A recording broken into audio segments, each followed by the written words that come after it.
আমার নাম লিজা, আমাদের বাড়ি ফেনি।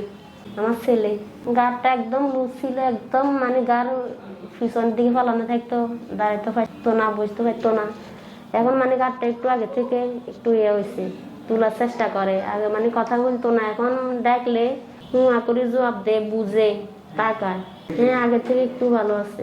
আগে বুঝতো না কোন দিকে ডাকে, এটাই বুঝতো না, তাকাইতো না, এখন বুঝে যে হেরে ডাকে, হের নাম ধরে ডাকলে বুঝে হেরে ডাকে, মানে হাসি খুশি ভালোই থাকে।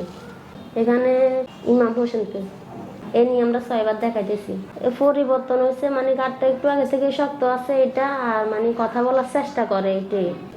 মানে হেরে ডাকলে হে জবাব দে, ডাকলে আসে, মানে কথা বলার চেষ্টা করে। না, এগুলো ছিল না।